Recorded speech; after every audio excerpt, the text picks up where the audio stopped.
কি বলছে জানিস সজনী, আমি কি দেখলাম ওই সুরধ্বনিতে জল আনতে গিয়ে এক অপরূপ রূপের মানুষ আমি দেখে এলাম। ওরে সজনী রে, আমি কি দেখলাম জানিস?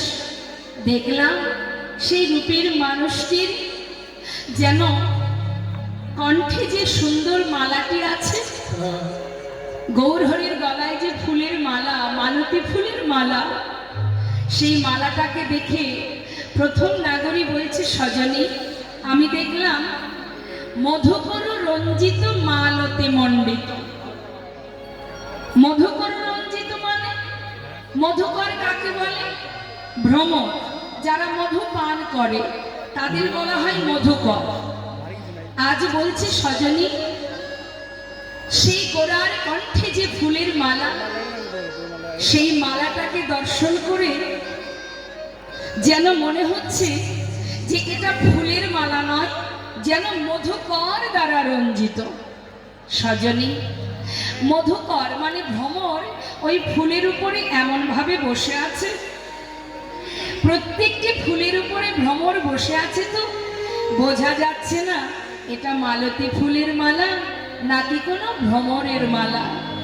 সজনী, মধুকর দ্বারা রঞ্জিত যখন কিনা ওই ভ্রমরগুলি এক ফুল থেকে উড়ে আর এক ফুলে গিয়ে বসছে, তখন বুঝলাম যে ওই মালাটি মধুকর দ্বারা রঞ্জিত নয়, মালতী ফুলের মালা। সজনী, শুধু কি তাই রে, আমি দেখলাম জিত ঘন কুঞ্চিত কেশ।